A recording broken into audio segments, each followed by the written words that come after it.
I am Dan Siebold. I am the chairman of the York County Historical Committee, which puts on this program today, courtesy of Tim Smith, who will be presenting with us today. So I would ask if everyone would please rise as you are able for our invocation.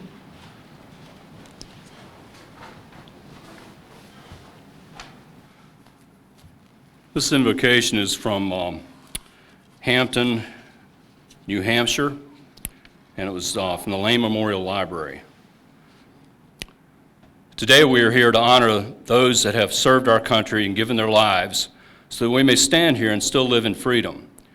We need to be constantly reminded of our gift of freedom and of those who gave all to make sure future generations continue to know life in a free democratic society. Remembering those who have passed is only half of the task that is before us today. We must also carry their love, honor, and duty forward to the future generations that will pass. Our children must know who they were, what they did, and why they did it. To do anything less will be a disservice to their sacrifice and their memories. Those that are gone created a clear pathway for us to continue on. We must never waver from the path of freedom and democracy. Take their memories, take their dreams, and walk forward shouldering the cause of freedom. Carry it high and proud. They did, and now you must walk forward for them and for our children.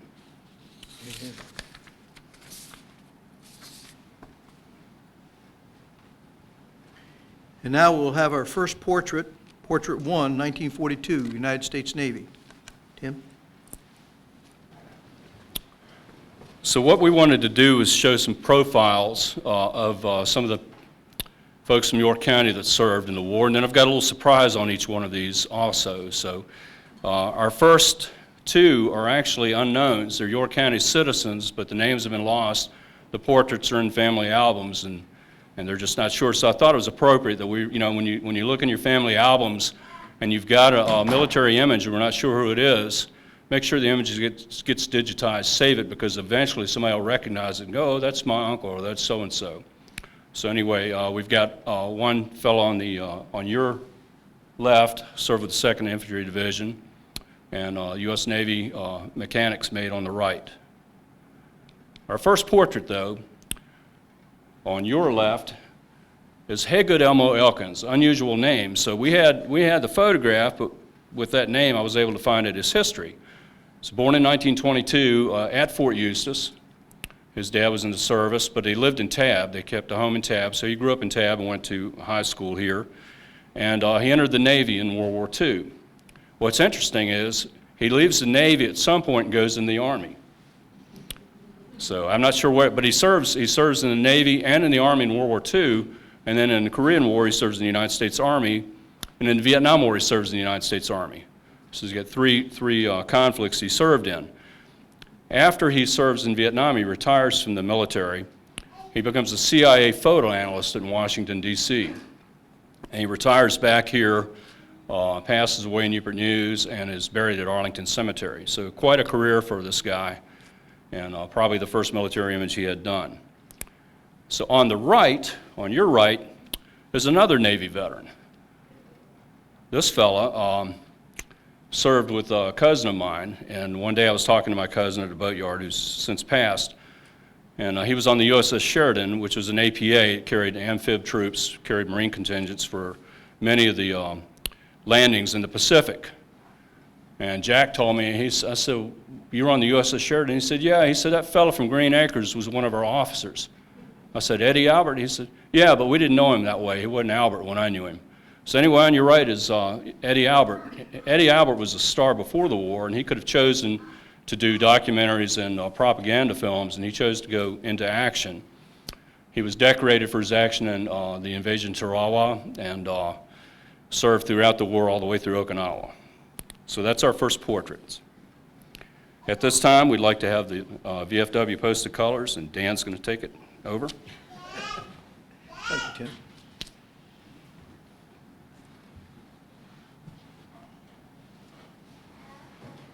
Please rise.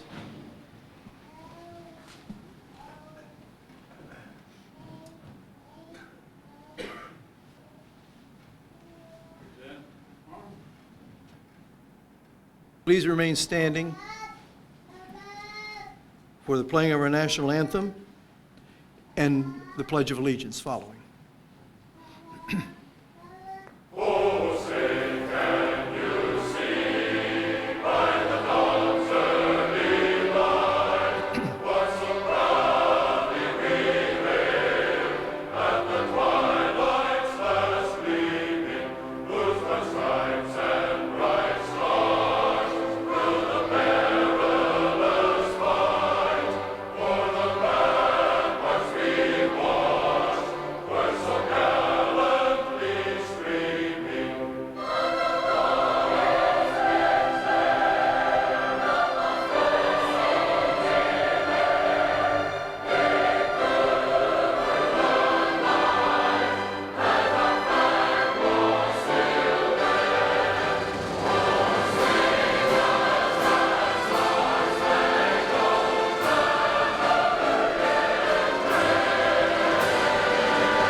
Now for the Pledge of Allegiance, please. I pledge allegiance to the flag of the United States of America and to the republic for which it stands, one nation under God, indivisible, with liberty and justice for all. You may be seated, please.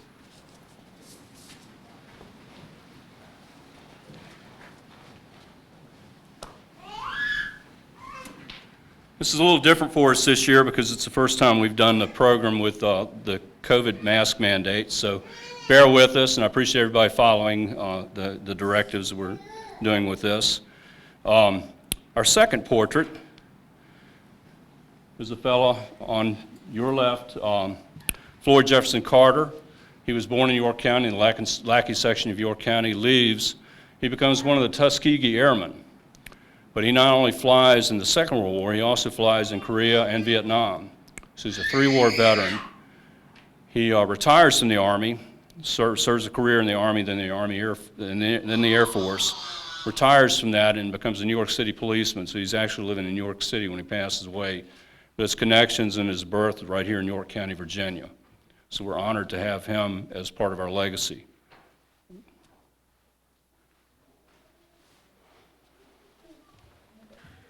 Well, we'd like to recognize a special guest today. We have Ms. Sheila Knoll, the Honorable Sheila Knoll from the Board of Supervisors. Thank you, Ms. Knoll, for attending today. And now we'll go on to Portrait 3, United States Marine Corps. Yes, I was told I hadn't include the Marines. Just a little joke there. It's an interesting story for both of these fellows. On your left is Henry Franklin Forrest. He lived in Pocosin and also lived in Dare in York County. He served in the Marines in the 6th Marine Division and did most of the island invasions. What's interesting is his brother is on our monument outside, John Ray Forrest. John Ray Forrest was killed with 4th Marines on Iwo Jima on the day of the landing on February 19th, 1945. Henry would come to all of our memorial. He lived in Louisville, but he would come out here to our Memorial Day services every year until he passed away. He never told me he served in the Marines. I found that out from his daughter. And he actually went Army too. He served in the Army in Korea. I don't know what it is, everybody, you know. Smart people. Yeah, I guess. they all gravitate to the Army at some point. But anyway, so on your right is another Marine Corps veteran, and you would know him as Edward McMahon, who was Johnny Carson's sidekick on the Johnny Carson show. And he actually served in the reserves after the war, and he served a full career and retired from the reserves in the Marines. And another thing most people don't know. So again, we want to kind of reflect on the enormity of the service, because many of these folks that we know well, could have chosen not to serve in that capacity. Most of them went into combat.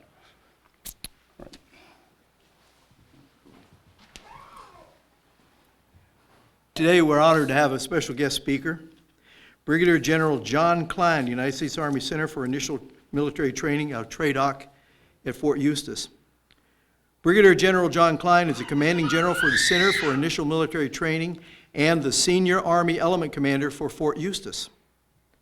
General Klein is an aviation officer who has commanded tactical aviation units at the company, battalion, and brigade levels.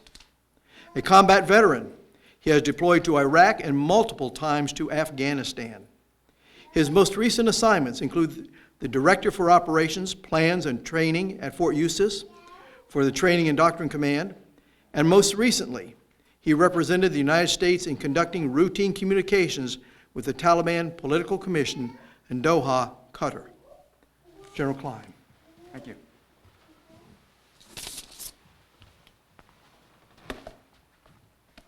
Well, good afternoon, everybody.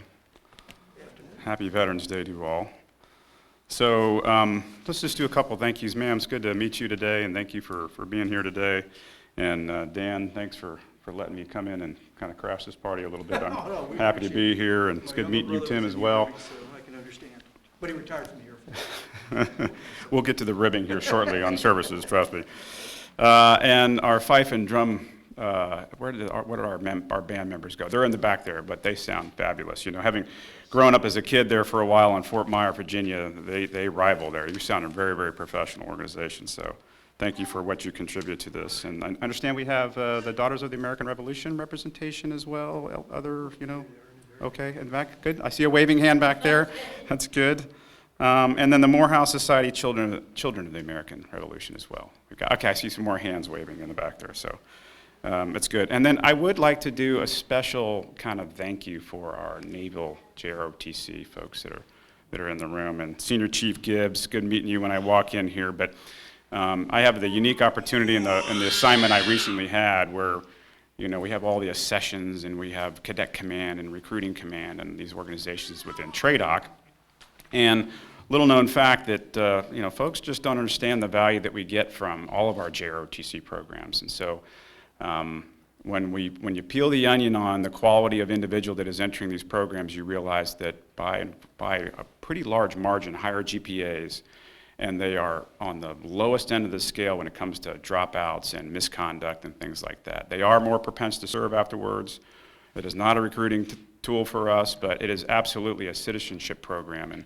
And you know, in these days, it's good to have something like that where we are, again, driving home the importance of citizenship. So thank you, Senior Chief Gibbs, and all of you that are with us today. It's great to have the youth in here because it is so important that the youth sees how we recognize our veterans. So as was mentioned, having recently redeployed and resettled back here in Fort Eustis, it's good to be back in America, but then I also looked at the calendar and I realized that Veterans Day was rapidly approaching, and so I asked my aide, I said, hey, let's find out who is available out there, and so she came back with kind of an assortment of opportunities that are out there, and I saw what you all did on the video, so good job in capturing the event. It was a selling point, and I said, well, I absolutely want to go to Yorktown, and I want to do this event, so I'm very happy and grateful to be here. And as was mentioned, so senior commander here at Fort Eustis, but to kind of explain in layman's terms what I'm responsible for is all initial military training. So you think of all the basic training elements that are out there. We have Army training centers there's 4 of them that are out there, and all the drill sergeants. And so if it has to do with bringing soldiers into the military, that's where I get involved. And the only reason why I kind of expand on that, because I think I provide a unique perspective I want to share with you later on in my remarks. So I came here with 3 goals in mind that I wanted to kind of share with you all. The first is obviously to thank our veterans and emphasize the importance of your contributions, not only while you're in uniform, but certainly now in society as you're out of uniform. The second is I'd like to inform and kind of share with you some of the things that are going on, not specifically to the Army, but it will be some Army examples, but across our military. I think it's important that you understand some of the challenges that we're facing when it comes to bringing folks on our team. And then lastly, I'm going to ask for your help, and that's really the only thing I'm going to ask is I need you all to tell your story.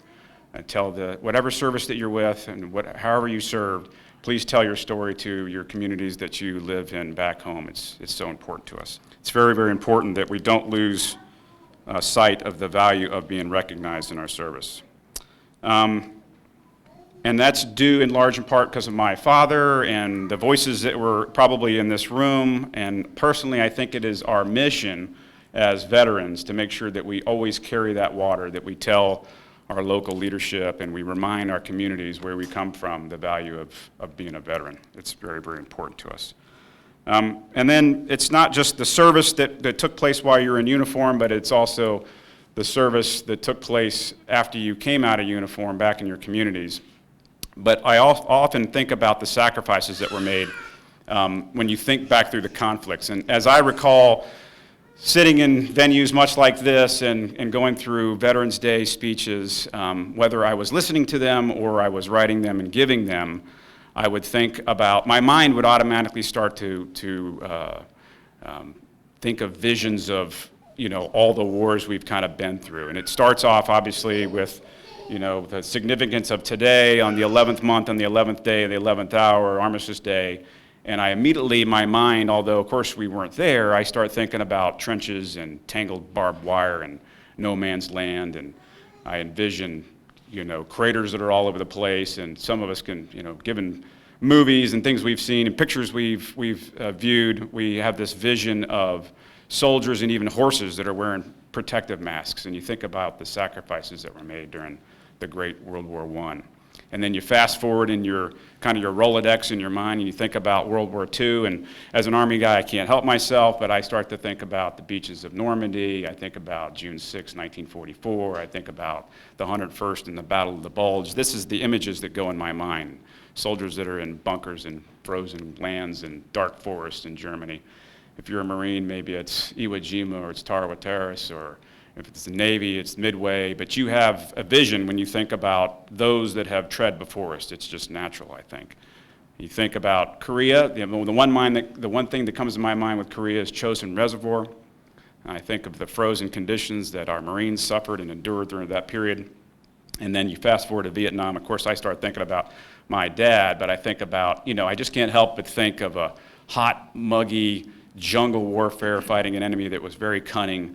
And you start to think about LZ X-ray and the Yadrang Valley, and these images start to come through your head of what these battles mean. And then for me personally, and for some in the room, immediately I think of images of Iraq and Afghanistan, its faces, its places, it's the enemy, it's those that came home, it's those that didn't come home, but lots of memories there. In fact, Mitchell, in the back there, one of our Naval JROTC cadets, which I've got to talk to your dad about that, by the way, this naval thing. But anyway, we'll let that go for right now.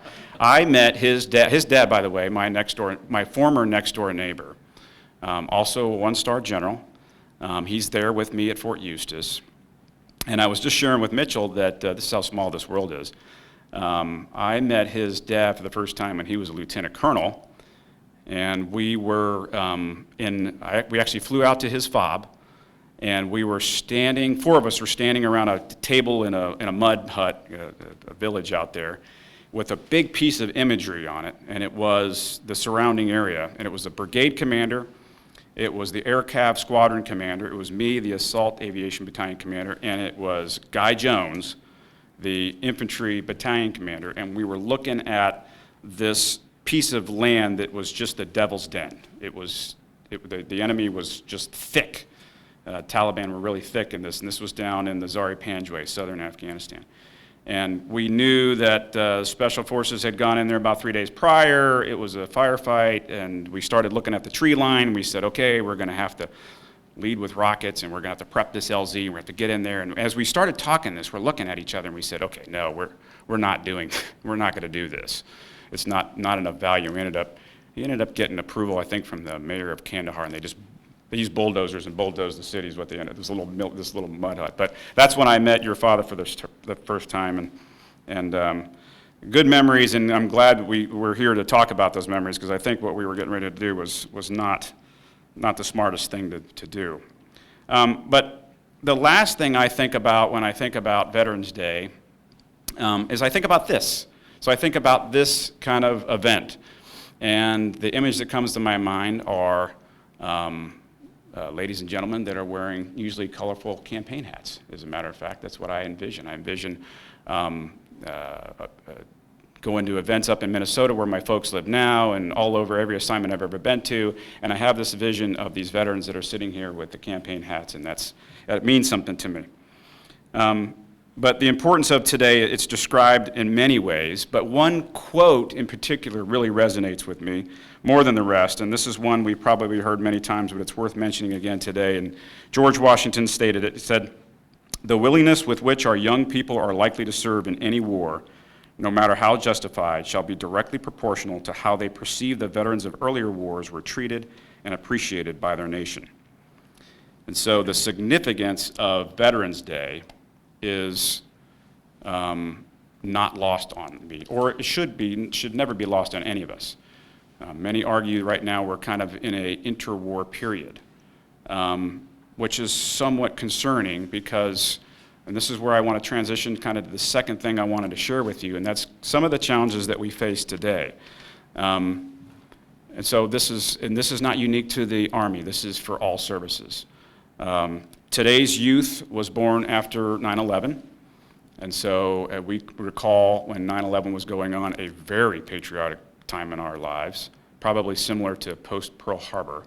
Everybody had an American flag, as I recall. I mean, I felt like everybody was flying a flag, and there were new flags, and when your flag got tattered, people corrected you, and you said, get a new flag out there. They were in cars, they were in front of every house. Stickers, the magnets were, every car had a flag magnet. And the lines at the recruiting stations were lengthy. Everybody was signing up, even NFL players like Pat Tillman. It was a different time. Now you fast forward now, after 20 years of war, we don't have that anymore. And you talk to, and I do a lot of talking to young recruits and trainees, and you ask the question, when were you born? And they're all born after 9/11. They are a technically savvy population, great cognitive skills, but their motivations are different. The motivations weren't the same as they were for 9/11. The motivations could be because their family had a service member. It could be because their friends are joining. It could be because they want college tuition money. It could be, it spans the gamut, but it's not necessarily always the pride that's associated with wearing our nation's cloth. And so it's important that we recognize that. It's also interesting to note that only 29% of our population, ages 18 to 24, only 29% are eligible to enter the service. And you think, how can that possibly be? It's less than 3 out of every 10 can come into the service. And it's for a variety of reasons. Some are medical conditions. Obesity happens to be a big part of it. Some of it is academic. A lot of it happens to be some misconduct. Again, there's a variety of issues, but only 29% can enter the service. And you think about that population and who's competing for this population. This is a very desired population that the military wants as well. Corporate America is also hungry to get that same population. This is a population that normally comes from all walks of life, but it comes with a level of commitment. The generation that we have today has a different level of commitment. It is common now for the youth to come out, they join the workforce, and they go from one job to the next in short order, often 1 to 3 years in every position. So it's a challenge for us to look at how do we impose upon an individual, I shouldn't say impose, it's the wrong verb.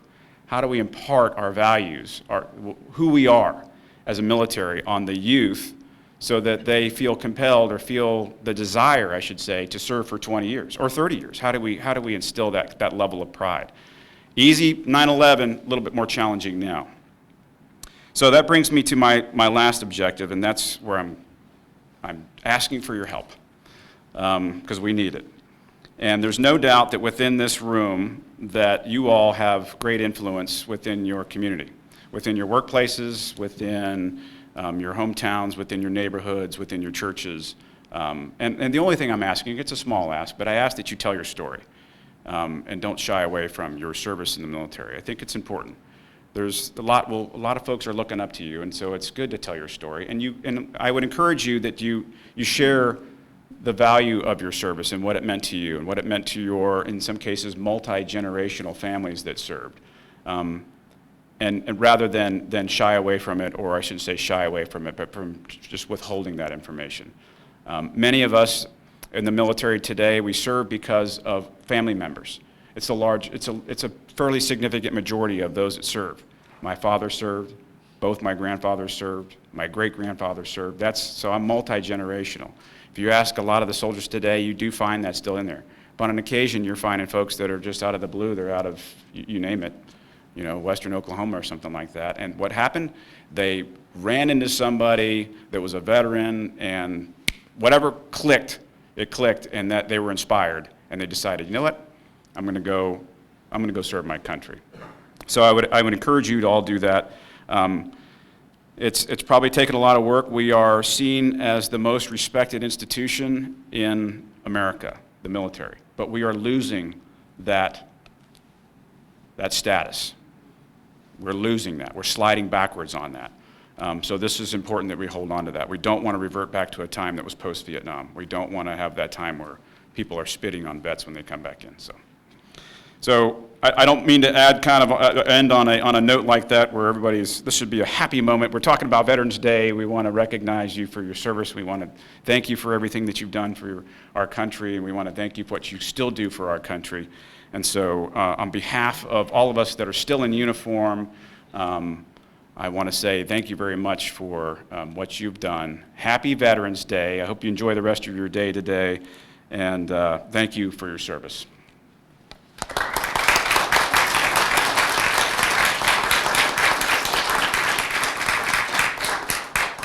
Thank you, General Klein, especially the quote from George Washington and the need for commitment. This generation's commitment to generations to come. Much appreciated. We will now have portraits. Portrait 4, Letters from the War, and Portrait 5, Tim Smith.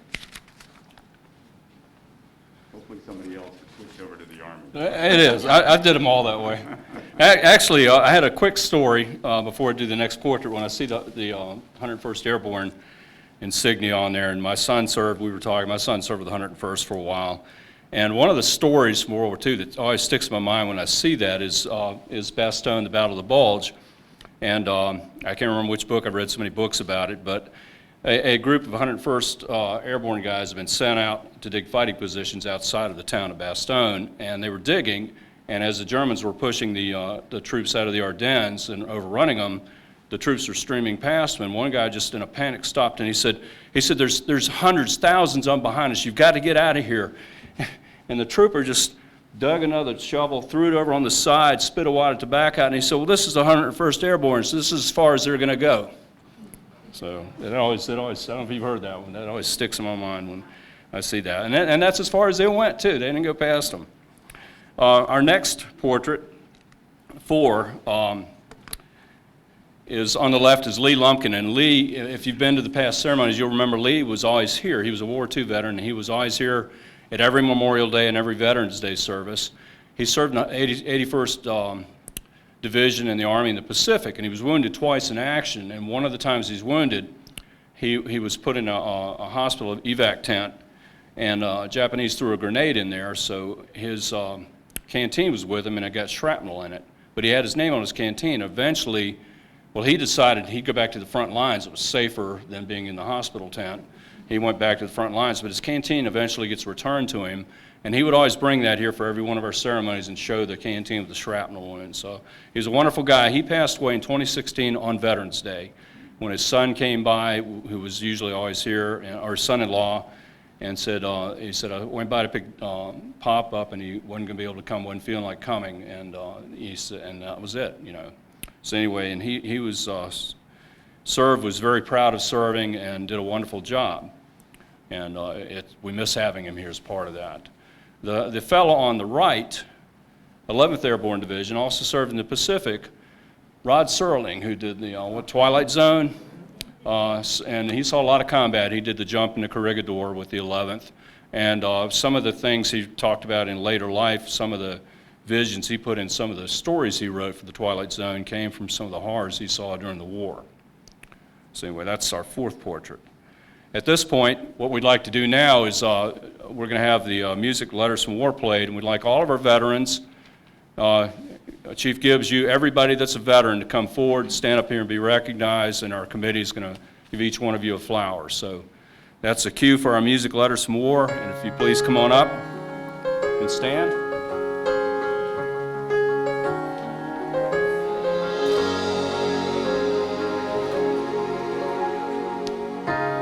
She walked to the mailbox on that bright summer's day, found a letter from her son in a war far away. He spoke of the weather and good friends that he'd made.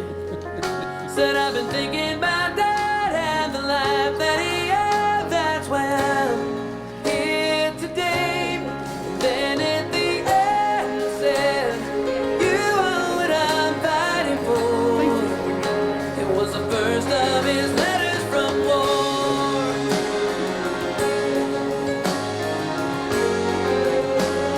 She started writing, you're good and you're brave. What a father that you'll be someday. Make it home, make it safe. I'll take it. Every night as she prayed. Oh, well, there you go. Late in December, a day she'll not forget. Oh, her tears stained the paper with every word that she read. It said, I was up on a hill, I was out there alone when the shots all rang out and bombs were exploding. That's when I saw him. He came back for me. And though he was captured, a man set me free. And that man was your son. He asked me to write to you. I told him I would, oh, I swore. It was the last of the letters from war. And she prayed he was living, kept on believing, and wrote every night just to say, you are good and you're brave. What a father that you'll be someday. Make it home, make it safe. Still she kept writing each day.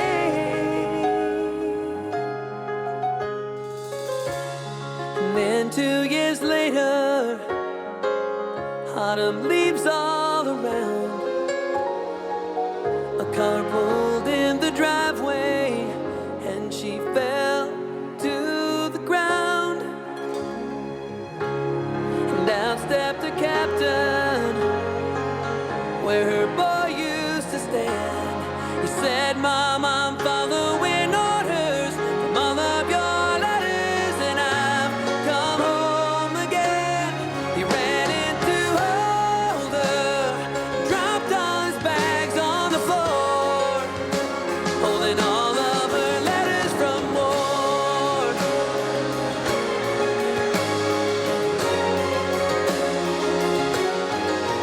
Bring him home.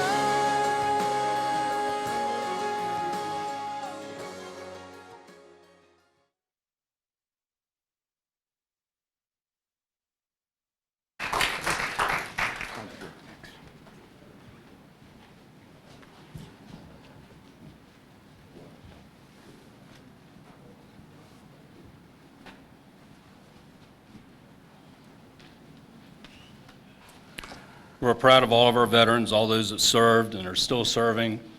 And General Klein, I really appreciate you coming out and speaking to us. It ties right in with what we're doing. And the fact that you guys reached out saved me from having to put a whole lot of other program together. So it's perfect. And when we start talking about small worlds, General Klein was at the same FOB that my son was at in Afghanistan at one point, so they all probably crossed paths with some of the same people. Our fifth portrait on the left is William Baker Wainwright, and he was from Seaford, Virginia. He was the U.S. Army Air Corps. You can see his service stripes denoting 12 months overseas, flew in the European theater, and another guy that just, I knew him, didn't talk about it, and relatives sent me the image a couple of years ago, and I was very proud of his service. On the right, Jackie Coogan. Jackie Coogan was a glider pilot in World War II. He was actually an child actor. He was an actor before the war. Most of us remember him as Uncle Festus. So, you know, again, another person that never put out his, about what he did. On a side note, I don't have many here, Lee Marvin was a U.S. Marine Corps veteran of the Pacific, and when he did his stone when he passed away, he just wanted a military stone that said U.S. Marine Corps on it. There's nothing on there about any of the stuff he accomplished after World War II. Just U.S. Marine Corps is what he wanted on the stone. Right now we're going to have our wreaths laid. We've got Comte de Grasse chapter, National Society of the Daughters of American Revolution.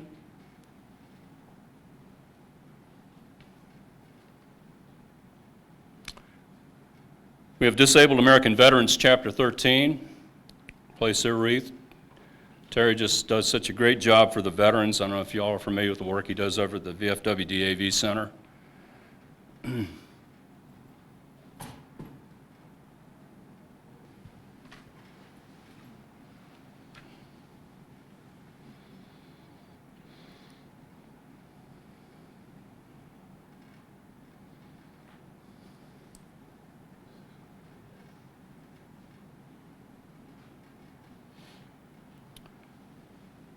We have the Morehouse Society, Children of the American Revolution, placing a wreath.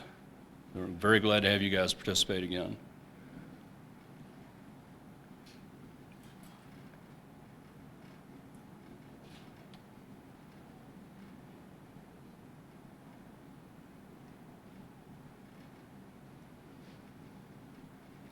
At this time, we'd like everyone to stand for taps.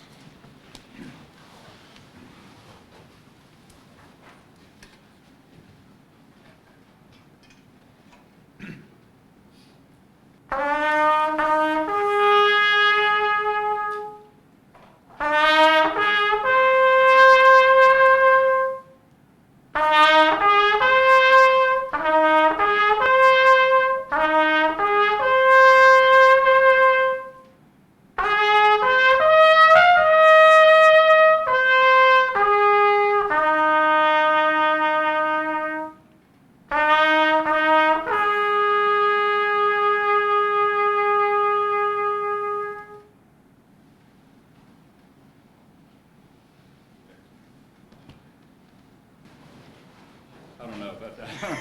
Man of many talents. The hardest thing is to sit there with a cold horn and play, you know, without having a chance to warm up. Our sixth portrait, Lester Norman Chandler. Lester Norman Chandler was actually from West Virginia, moved to York County, lived here. Dodge Car Company had a boat plant down in Newport News near the small boat harbor, so he and his brothers came out to work at the Dodge boat plant before World War II. He ends up going into the Navy. I think he enlists in the Second World War, and he's part of a crew on the USS Maddox in the Mediterranean. They are sunk by a Stuka dive bomber. There are about 86, 87 survivors, and they call him Charles. Charles, I don't know why, but they call him Charles, got a list of all the men that survived, and when they brought him back to the United States. And you had a choice. I didn't realize it, but he told me you had a choice. If you were sunk on a ship in the war, you had a choice of going back on board a ship, and he said many of us did. Same way, the USS Maddox that was sunk in the Mediterranean by the dive bomber in 1944 was replaced with the USS Maddox that was commissioned in World War II and was the Gulf of Tonkin incident, USS Maddox, that you hear about, that replaced the one he was on. Anyway, in later years, they would have reunions of all the Maddox crews from there was a World War I USS Maddox also. And so one year, the Stuka dive bomber and the bombardier and the pilot came to the reunion. The bombardier lived in Charlottesville, Virginia, and the pilot was still living in Germany. And they came and met, 40 years later, met the guys that sunk the ship that they were on. So I thought that was always an interesting story about him. On your right is another Navy person, radio man, served on Patrol Craft 581, which is a wooden subchaser. They were 110-footers. And his name's Radio Man Frederick Gwynn. You would actually know him as Herman Munster. So again, showing all, how many people served and didn't talk about it. Did any of you recognize him before I told you who he was? Okay, yeah. That jaw, Portrait 7, United States Army. The fellow on the left, Joseph Jasimirsky. Robert Carroll Emerson provided the photograph. He was from Pennsylvania, but he was stationed here in York County at Harwood's Mill Reservoir. They had put a contingent of military folks guarding the reservoirs and all, because we didn't know at that point, this is 1942, what was going to happen in the war, whether somebody would try to poison reservoirs or anything else. So there was a military barracks there with a contingent. He was the cook. After the war, he ends up going into heavy artillery at some point during the war and serving in Europe. After the war, he retires and stays in Hampton, stays in this area. So he's, he had, I think, 2 years of service in the county here. On the right is United States Army is Joe Louis. Now, Joe Louis was famous before the war as a boxer. He enlists, is stationed at Fort Riley, Kansas with the cavalry. And before the war, 1938, he's the guy that boxed Max Schmeling, who was the German boxer that was supposed to be the greatest thing in the world. And the fact that an African American won the fight in just over 2 minutes, and showed that the Aryan nation wasn't all that powerful. He came back, he served, and then he went on war bonds drives because he was, again, already famous before the war, but he served his country. Interesting enough, when he was at Fort Riley, Kansas, one of the guys that was there with him was Jackie Robinson. They were in the same unit. So, at this point, we would like to retire our colors.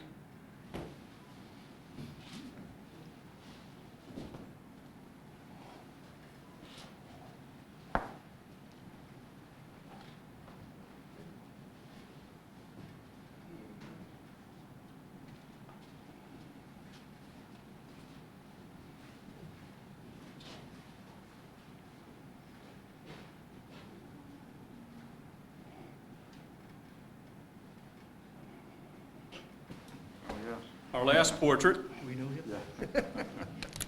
On the left is, you're talking about Robert Riley on the left, right? Robert Hammond Riley from Dare, Virginia. He graduates high school in 1944.